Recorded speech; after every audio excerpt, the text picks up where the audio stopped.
नमस्कार.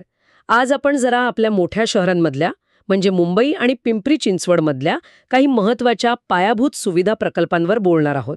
आपल्याकडे काही रिपोर्ट्स आहेत, बातम्या आहेत, ज्यांच्या आधारावर आपण ही चर्चा करणार आहोत. आपला मुद्दा अगदी स्पष्ट आहे. हे मोठे प्रकल्प का उभारले जात आहेत, त्यांची आत्ताची म्हणजे सद्यस्थिती काय आहे आणि सगळ्यात महत्त्वाचं, आपल्यासारख्या सामान्य माणसाच्या रोजच्या जगण्यावर याचा काय परिणाम होऊ शकतो हे समजून घ्यायचा प्रयत्न करूया.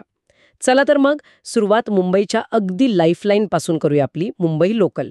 विचार करा, म्हणजे तब्बल 7,453 कोटी रुपयांची गुंतवणूक. एवढा मोठा आकडा कशासाठी नक्की? हो, 7,453 कोटी प्रचंड मोठी रक्कम आहे. अगदी. मुंबई लोकल म्हणजे खरंच शहराची नस आहे.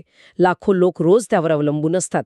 तर ही जी रक्कम आहे ती नवीन रेल्वे मार्ग टाकायला, सिग्नल यंत्रणा सुधारायला, प्लॅटफॉर्म्स मोठे करायला यासाठी वापरली जात आहे. बरोबर. आणि कळतंय की कामं बऱ्यापैकी वेगात पण सुरू आहेत. उद्देश अर्थातच हा की रोजचा प्रवास थोडा सोपा व्हावा, थोडा आरामदायी व्हावा. अगदी बरोबर. पण याकडे फक्त तात्पुरती सोय म्हणून बघून चालणार नाही. म्हणजे काय आहे ना, ही फक्त आजची गरज नाहीये. हे भविष्यातल्या मुंबईसाठी म्हणजे वाढत्या लोकसंख्येसाठी एक खूप महत्वाची गुंतवणूक आहे. एक तयारी आहे. भविष्यातली तयारी म्हणजे कसं? असं आहे की मुंबई ज्या वेगाने वाढतीये, लोकसंख्या वाढतीये, ते पाहता सध्याची रेल्वे यंत्रणा कमी पडणार हे दिसतच होतं. नवीन मार्ग टाकले की काय होतं, एकतर सध्याच्या मार्गांवरचा ताण कमी होतो. हो. आणि दुसरं म्हणजे गाड्यांची संख्या वाढवता येते, ज्यामुळे प्रवासाचा वेळ वाचू शकतो. हा भविष्याचा विचार आहे. अच्छा. पण हे सगळं ऐकायला खूप छान वाटतं. पण इतके मोठे प्रकल्प सुरू असताना, म्हणजे प्रत्यक्ष कामं सुरू असताना, प्रवाशांना तात्पुरता त्रास पण होतो ना. मेगा ब्लॉक्स लागतात, गाड्या उशिरा धावतात. हो, होतोच. त्याचं नियोजन कसं करतात? हा खूप महत्वाचा मुद्दा आहे. बघा, मोठे पायाभूत सुविधा प्रकल्प आणि तेही रेल्वेसारख्या चालू यंत्रणेत करताना प्रवाशांना कमीत कमी त्रास कसा होईल हे पाहणं हे खूप मोठं आव्हान असतं. खरंय.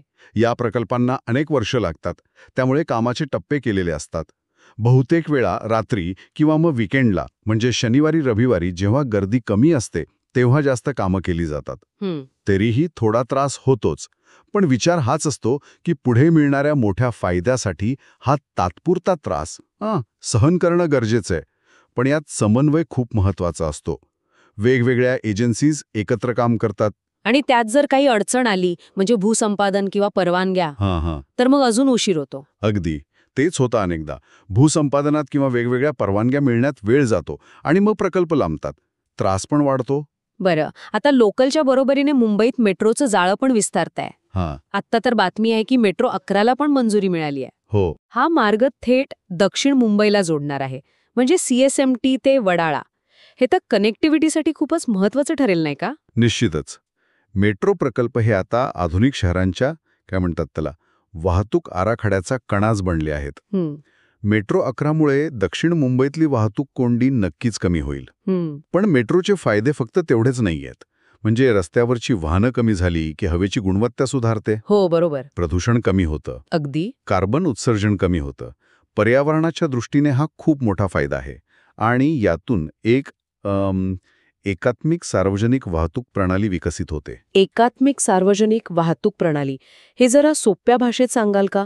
म्हणजे नेमकं काय? एकात्मिक प्रणाली म्हणजे शहरातल्या वेगवेगळ्या वाहतूक सेवा आहेत ना, म्हणजे लोकल, मेट्रो, बसेस, मोनोरेल, अगदी रिक्षा, टॅक्सी स्टँड्स या सगळ्या एकमेकांना जोडलेलं असणं.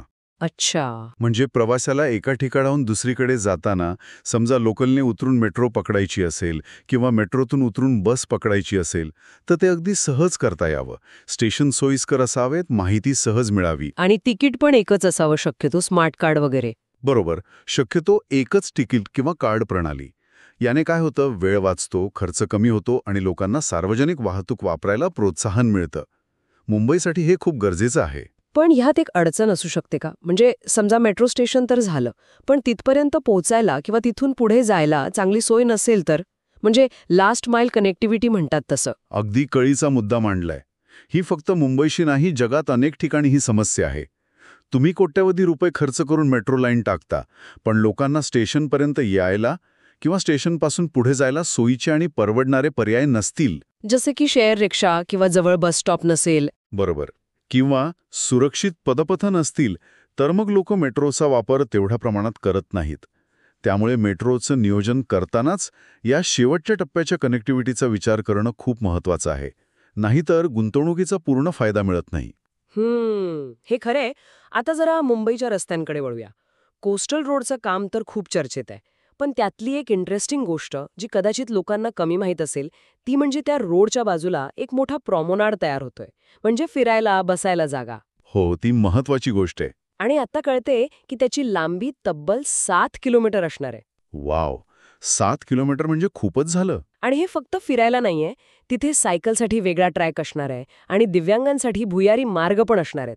म्हणजे फक्त वाहतूक नाही तर लोकांचं आरोग्य, त्यांची सोय या सगळ्याचा विचार केलेला दिसतोय. हे खूप महत्त्वाचं आहे.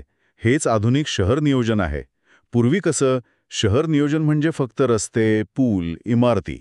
हो. पण आता शहरांमधले सार्वजनिक जागा कशा आहेत, त्या किती चांगल्या आहेत, सुरक्षित आहेत, यावर शहराची ओळख, तिथलं जीवनमान ठरतं.